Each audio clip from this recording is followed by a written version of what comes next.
तेव्हा त्याचा शोध. परांजपे काकांचा शोध आणि त्याच्यातल्या जर काही असलाच तर वेगळेपणाचा शोध. त्याच्या ध्यानात आलं, हे दोन्ही तो एकाच वेळी करू शकत होता. समाजातल्या सर्व थरांत जेथे जेथे काकांचा वावर असण्याची शक्यता होती तो वावरणार होता आणि त्याचवेळी आपल्यात काही वेगळेपणा आहे का याचा अंदाज घेणार होता. वेगळेपणा कोणत्या प्रकारचा असू शकत होता? दृष्टी, गंध, स्पर्श, चव आणि ध्वनी या संवेदना ग्रहण करणारी माणसाची 5 ज्ञानेंद्रिय. यांच्यापैकी एखाद्या ज्ञानेंद्रियाची त्याची ग्रहणशक्ती सर्वसामान्य माणसापेक्षा कितीतरी अधिकपट झाली होती का? का सृष्टीचं यथार्थ ज्ञान होण्यासाठी वापरल्या जाणाऱ्या या रूढ मार्गाशिवाय आणखी एखादा मार्ग त्याला उपलब्ध होता? का त्याची श्रेणी एकदम वेगळीच होती? त्याला समजत होतं हा कल्पना विलास आहे, हे स्वप्न रंजन आहे, पण विचारांसाठी एखादी दिशा सुरुवातीस ठरवावीच लागणार होती. आणि समजा तो स्वप्नरंजनात रमला, तो काही गुन्हा नव्हता ना? तो काही इतरांचं नुकसान करीत नव्हता ना? शेवटी या घटनाच निसर्ग नियमांच्या चाकोरीबाहेरच्या होत्या. व्यवहारातले स्थळ काळाचे नियम तिथे लागू पडत नव्हते. मग त्याचा रूढ आणि सर्वसंमत नियमांनी त्याने स्वतःला जखडून ठेवलं तर त्याला काहीच साध्य होणार नाही. घटनांनी निसर्ग नियमांची चौकट मोडली तर तो चौकटीच्या आतच कसा राहू शकेल? त्यालाही त्या चौकटीबाहेर पडायलाच हवं. तथाकथित संत महात्मे, अधिकारी पुरुष ते या श्रेणीतले नसतात का? काहींना म्हणे वाचासिद्धी असते, काहींना भूत वर्तमान भविष्य तिन्ही काळांचं ज्ञान असतं, काहींची म्हणे पंचमहाभूतांवर अधिसत्ता असते, काहींना म्हणे रिद्धिसिद्धी प्राप्त असतात, काहींना म्हणे इतरांचे विचार समजतात, काहींना म्हणे नैसर्गिक घटनांचा प्रवाह बदलू शकतात, प्रसंगी उलटहूही शकतात. ही आधी न संपणारी होती. तो ज्या शोधांवर निघणार होता तो एक प्रकारचा आत्मशोधच होता. कोणास ठाऊक त्या शोधाच्या अंती काय असेल ते? परांजपे काका कोठे भेटू शकतील? कोठेही, एका शर्तीवर, ते जर या शहरात असले तर. पण बळवंताची मनोमन खात्री होती त्यांनी शहर सोडलेलं नसणार, कारण त्यांना स्वारस्य त्याच्या स्वतःत, बळवंतातच होतं. ते त्याच्यापासून दूर जाणारच नाहीत. परांजपे काकांच्या अनेक वेशांपैकी एक म्हणजे झब्बा, जोधपुरी पायजमा, खांद्यावर शाल, खांद्याला लटकणारी शबनम थैली असा असायचा. एखाद्या संगीत मैफलीचा वा एखाद्या संगीत नाटकाचा रसिक श्रोता. तेव्हा बळवंता अनेक नवीन जुन्या नाटकांच्या प्रयोगाच्या आधी 15-20 मिनिट पोर्चमध्ये हजर राहू लागला.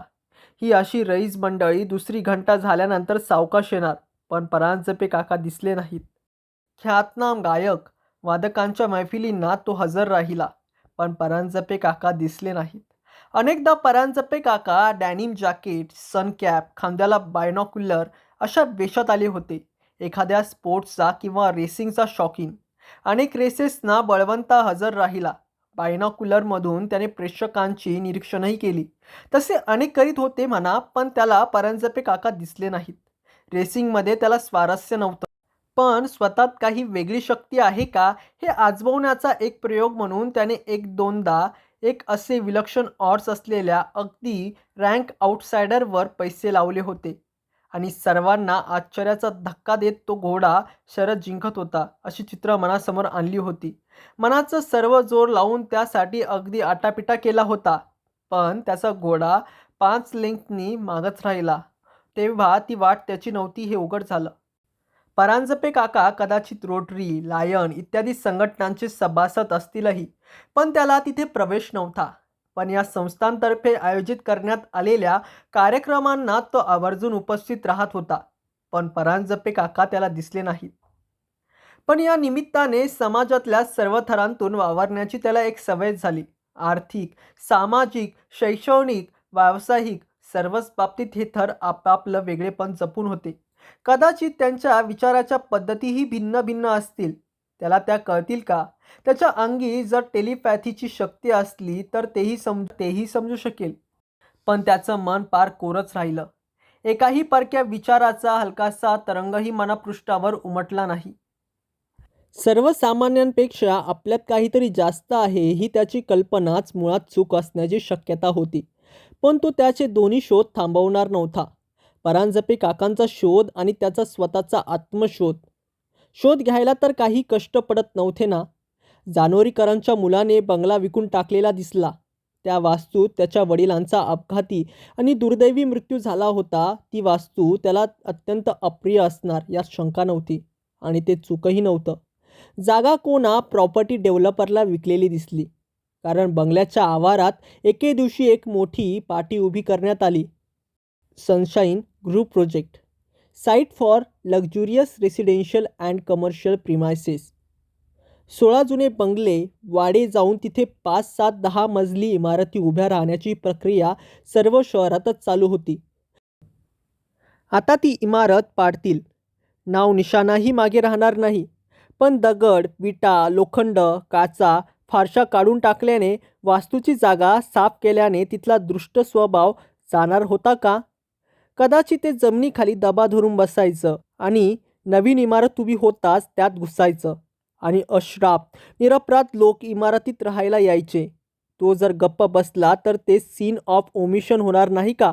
जानोरीकरांना इशारा देण्याचा त्याने प्रयत्न केला होता. त्याची परिणिती एका शोकांतिकेत झाली होती, पण तरीही तो गप्प बसू शकत नव्हता. गीतेत जे म्हटलं आहे कर्मण्याधिकारः, ते या ठिकाणी लागू पडत होतं का? तो गप्प बसू शकत नव्हता. सनशाईन ग्रुपच्या ऑफिस नंबरवर त्याने फोन केला. Yes, sunshine group. एक कृत्रिम गोड आवाज आला. मॅडम, मी आपल्याला काही माहिती विचारू का? कृपया राग मानू नका. विचारा ना. सनशाईन ग्रुप ही लिमिटेड कंपनी आहे का का प्रोप्रायटरी कन्सर्न आहे? प्रोप्रायटरी कन्सर्न आहे. मालकाचं नाव सांगाल का? अर्थात मनसुखानी. ती काही गुप्त गोष्ट नाही. मी आपला आभारी आहे. ती काहीतरी बोलत असतानाच बळवंताने फोन खाली ठेवला. डिरेक्टरीमधून मनसुखानींचा फोन नंबर काढला. मनसुखानींचे 6 नंबर होते. एक नंबर फिरवत शेवटी 4थ्या नंबरवर त्याला हवे ते मनसुखानी आले. आधी फोनवर सेक्रेटरी आली. हा नंबर सनशाईन ग्रुपच्या मनसुखानींचाच आहे हे तिने मान्य केलं. मला मनसुखानी साहेबांशी जरा बोलायचं आहे. कशा संबंधात? काही कल्पना देऊ शकाल का? नाही, जरा खाजगी आहे. साहेब फार कामात असतात. मॅडम, मला फक्त 1 मिनिट वेळ हवा आहे. फक्त 1 मिनिट?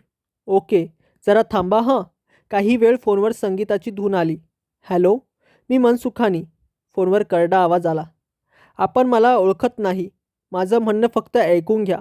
उद्या किंवा परवा आपल्या पत्त्यावर एक निनावी पत्र येईल. ते आपण प्रत्यक्ष वाचा. इतर कोणाशी त्याबद्दल चर्चा करू नका. बाब जरा गंभीर आहे. हे पहा. मनसुखानींचा आवाज जरा चढला होता. माझ्या पत्रात सर्व खुलासा आहे. बळवंताने फोन खाली ठेवला. जानोरीकरांना सावध करण्याचा त्याने एक प्रयत्न केला होता. आता या मनसुखानींनाही धोक्याची कल्पना देणं तो आपलं कर्तव्य मानत होता. त्या उपरही काही ट्रॅजेडी झालीच तर त्याचा दोष निदान त्याच्याकडे तरी येणार नव्हता. मनसुखानी व्यवहार जाणणारे होते. फायद्या तोट्याचा विचार करणारे होते. निदान ते तरी आपली सूचना गंभीरपणे घेतील अशी तो आशा करीत होता. ज्या गोष्टीचा उलगडा किंवा ज्यांचं स्पष्टीकरण होत नाही अशा गोष्टीवर वेळ दवडण्याचा मनसुखानींचा स्वभाव नव्हता. त्या जराशा चमत्कारिक फोनची गोष्ट ते विसरूनही गेले. त्यांना त्या फोनची आठवण दुसऱ्या सकाळी झाली तेव्हा त्यांच्या मेलमध्ये त्यांना ते मॅनिला पाकिट दिसलं. पाकिटावर पाठवणाऱ्याचा पत्ता नव्हता. निनावी पत्र. आदल्या दिवसाचा फोन कॉल त्यांना आठवला. या पत्राबद्दल त्यांना जराशी उत्सुकताच वाटायला लागली होती. त्यांनी पाकिट फोडलं. आतला कागद बाहेर काढला. वर नाव, वार, तारीख काहीही नव्हतं. पत्रास एकदम सुरुवात केली होती. मनसुखानी साहेब, आपला माझा परिचय नाही आणि परिचय होण्याची शक्यताही नाही. मी काल आपल्याला फोन केला होता. आपल्या कंपनीने एवढ्यातच शहरातली जानोरीकर नावाच्या गृहस्थांची प्रॉपर्टी विकत घेतली आहे आणि त्या जागेवर ऑफिसेस आणि फ्लॅट्स बांधण्याचा आपला विचार आहे. या वास्तूचे मूळ मालक जानोरीकर यांचं नुकतंच अपघाती निधन झालं आहे. तो मृत्यू त्या वास्तूतच झाला. त्या वास्तू संबंधात आपल्याला धोक्याचा एक इशारा देण्यासाठी मी हे पत्र लिहित आहे. आपल्या व्यवसायातल्या कोणा स्पर्धकाचा अथवा हितशत्रूच्या फायद्यासाठी किंवा सांगण्यावरून मी हे पत्र लिहिलेलं नाही. आपल्याला धोक्याचा इशारा द्यावा आणि एक संभाव्य दुर्घटना टळावी एवढाच माझा हेतू आहे. अनुभवाने माझी खात्री पटली आहे की जानोरीकरांची ही वास्तू शापित आहे, पछाडलेली आहे. या वास्तूत वावरणाऱ्याच्या प्राणाला धोका आहे. स्वतः जानवरीकरांना मी हा इशारा दिला होता, पण त्यांनी आवश्यक ती काळजी घेतली नाही आणि शेवटी त्यांचा देहांत झाला. पोस्टमॉर्टमचा रिपोर्ट मृत्यूचं कारण जिन्यावरून पडताना मस्तकाला झालेल्या दुखापती आणि रक्तस्राव असं दिसलं असलं तरी त्या रिपोर्टमध्ये आणखीही काही आहे. आपले इतके संबंध आहेत की त्या रिपोर्टची नक्कल आपण सहज मिळवू शकता. ती नीट वाचा. वैद्यकीय तज्ज्ञाचा सल्ला घ्या. त्या वास्तूवरच आपला नियोजित प्रोजेक्ट काही कोटी रुपयांचा आहे. 15-15, 20-20 लाख रुपये देऊन ग्राहक त्या इमारतीत फ्लॅट आणि कार्यालयांच्या जागा विकत घेणार आहेत. सर्वांचेच मोठे आर्थिक हितसंबंध या व्यवहारात गुंतलेले असतील. मनसुखानी साहेब, साईटसाठी जागा निवडताना तुम्ही शहराच्या मध्यभागापासूनचं अंतर, आसपासचा परिसर, डेव्हलपमेंटचा खर्च, पायासाठी जमिनीची पाहणी, बोरसाठी पाहणी हे सर्व बाह्य घटक काळजीपूर्वक विचारात घेताच ना? या व्यतिरिक्त वास्तूला शुभ वा अशुभ असा आणखीही एक गुणधर्म असतो. तो दिसत नाही, यंत्रांनी मोजता येत नाही, पण काही खास लोकांना तो जाणवतो. मनसुखानी साहेब, माझा यात कोणताही वैयक्तिक स्वार्थ नाही. मी यानंतर तुमच्याशी पत्राने वा फोनने पुन्हा कधीही संपर्क स्थापणार नाही. मी वर लिहिलेल्या गोष्टीचा विचार करा.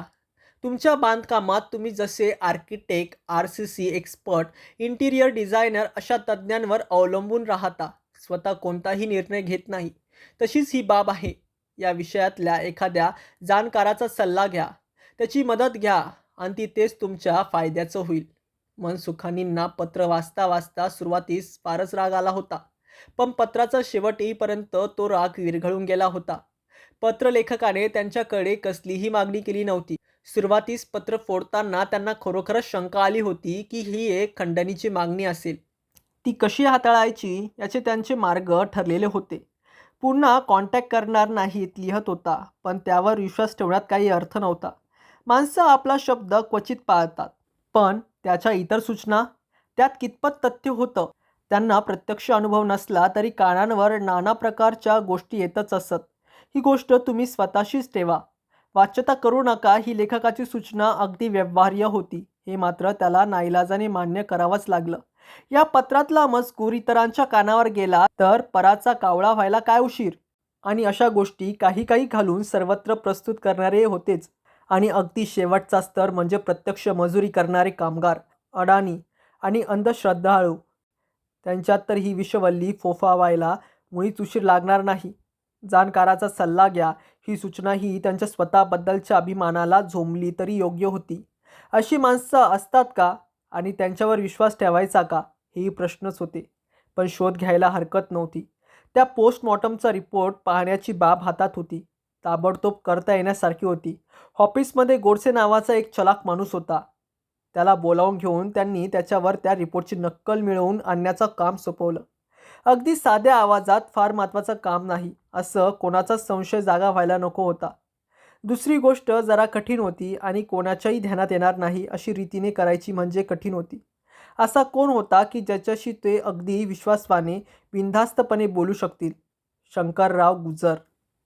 मनसुखानींनी आयुष्याची सुरुवात MES मध्ये ड्राफ्टमन्सची नोकरी करण्यापासून केली होती. शंकररावही तिथेच कामाला होते. मनसुखानींना 2 वर्षांनी सिनियर होते. त्यावेळी त्यांचा जो स्नेह जमला तो आजतागयत कायम होता.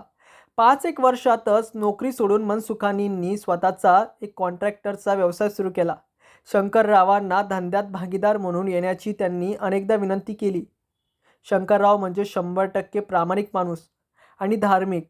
खरं तर आजचा जमाना अशा देव माणसांचा नाही, पण शंकररावांची नोकरी कोणतंही किटाळ न येता यशस्वीपणे पार पडली आणि आता ते निवृत्तीवेतनावर सुखात कालक्रमण करीत होते.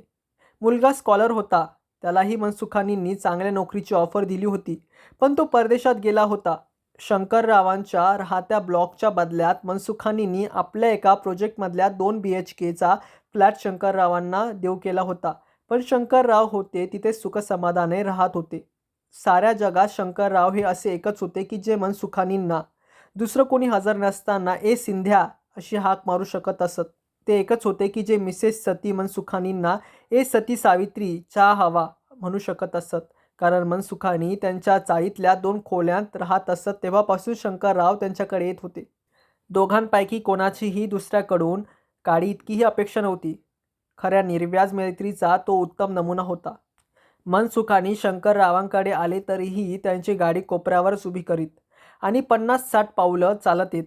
तसेच आताही ते आले होते. शंकरराव बाहेरच्या खोलीत वर्तमानपत्र वाचत बसले होते. हातातलं वर्तमानपत्र बाजूला टाकीत ते म्हणाले, "अरे, आज सकाळी सकाळीच?" आणि मग आतल्या खोलीकडे पाहत ते म्हणाले, "अगं, हा सिंधी आलाय बरं का, चहा आण." शंकररावांच्या शेजारी बसत मनसुखाने म्हणाले, "शंकरराव, एक काम काढलं आहे. म्हणजे काम नाही, पण तुम्हाला एक विचारायचं आहे." मनसुखानींनी खिशातलं पाकीट काढलं आणि ते शंकररावांकडे केलं. "शंकरराव, आधी हे पत्र वाचा, मग आपण बोलूया." पाकिटातून पत्राचा कागद काढून शंकररावांनी पत्र शांतपणे वाचलं आणि मग पुन्हा एकदा वरपासून खालपर्यंत वाचलं. कागदाची घडी करून ती परत पाकिटात ठेवता ठेवता ते म्हणाले, "ठीक आहे, वाचलं पत्र. आता बोल." पत्रात लिहिल्याप्रमाणे मी त्या PM च्या रिपोर्टची नक्कल तर मिळवली. अपघाताने झालेल्या दुखापतीमुळे मृत्यू असा निष्कर्ष तर आहेच, पण रिपोर्टात याखेरीज काही काही आहे. काय? मानेवर, गालांवर, हातांवर त्यांना काही काही अगदी अगदी अगदी लहान एखादी पिन टोचल्यासारख्या जखमा आढळल्या आहेत. काही ठिकाणी ओरखडेही होते. मायन्यूट पंक्चर्स, लॅसिरेशन असे शब्द ते वापरतात. या जखमा मृत्यूनंतर लगेचच झाल्या असाव्यात असा त्यांचा कयास आहे. म्हणजे या पत्र लिहिणाऱ्यालाही ते माहिती आहे. पुढे काय? शंकरराव, त्या बाबतीत तर तुमचा सल्ला घेण्यासाठी मी आलो आहे. आमच्या व्यवहारात लफडी असतात, पण ती म्हणजे खोट्या सह्या, खोटे नकाशे, खोटी बिलं, सरकारी ऑफिसातली अडवणूक असली असतात. हे करणी, जादूटोणा, पछाडणं हे भलतंच प्रकरण आहे. एकदा वाटतं हे सगळं भंकस आहे, पण तो जानोरीकरांचा मृत्यू मनात शंका यायला लागतात. तुमचा असल्या गोष्टींवर विश्वास आहे शंकरराव? मनसुख: अरे, आपल्या विश्वास अविश्वासावर जग चालतं का? विचार व्यवहाराचा करायला हवा. आपली सुरक्षितता पाहायला हवी. तो पत्रात म्हणतो एखाद्या जाणकाराचा सल्ला घ्या. आता असला जाणकार कुठून आणायचा? यांच्या काय नावाच्या पाट्या असतात? यांच्या काय टेलिफोन येलो पेजेसमध्ये नंबर असतात? तुमचीच काही मदत झाली तर ती होण्यासारखी आहे शंकरराव. शंकररावांच्या पत्नी चहा, बिस्किट, वड्या घेऊन बाहेर आल्या. काय म्हणतायत वहिनी? मनसुखाने म्हणाले. मध्ये म्हणे अमेरिकेला जायचे बेत चालले होते. मी खूप बेत करीन, त्या फणकाऱ्याने म्हणाल्या. पण हे इथनं हालायला तयार हवेत ना. म्हणे तू एकटी जा, मजा कर, मी इथे राहतो, मी इथे मजा करतो. शंकरराव, काय हे? एवढा मुलगा बोलावतोय तर. मनसुख: अरे, बायकोची डिलिव्हरी आली ना की याला आईबाबांची आठवण येते. आहेतच 7-8 महिने फुकटचं राबायला. फुकटचं? पत्नी रागाने म्हणाली. एवढे लाख रुपये खर्च करून तिकीट पाठवणार आहे, फुकटचं काय म्हणता? जाऊया ग, शंकरराव हसत म्हणाले. अजून एखादं पत्र येऊ दे, मग ठरवूया. पत्नी खुशीत आली आणि ट्रे घेऊन आत गेली. मनसुख: मी जरा चौकशी करतो आणि तुला कळवतो. मी ठरवलं एवढ्यात त्या बिल्डिंगमध्ये हातच लावायचा नाही. एकदा पडायला सुरुवात केली की मग काम थांबवता यायचं नाही.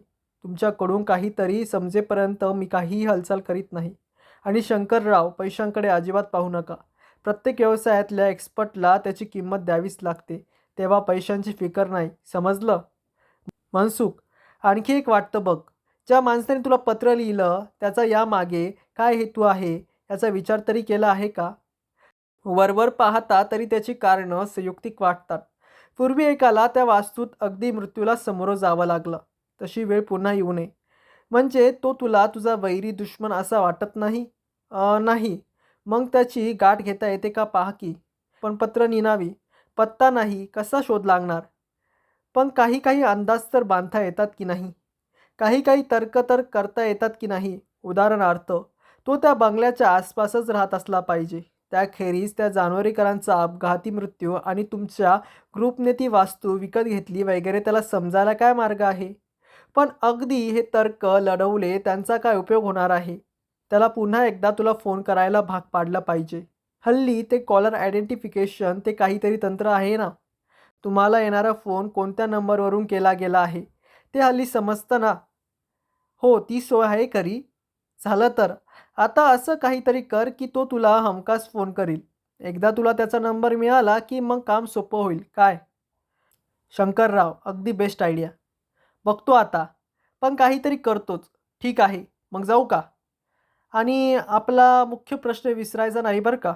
मला माहिती मिळाली तर मी तुम्हाला कळवतो आणि तुमचं काम करणं कसं चाललं आहे ते तुम्ही मला कळवा. ओके. मग निघतो तर.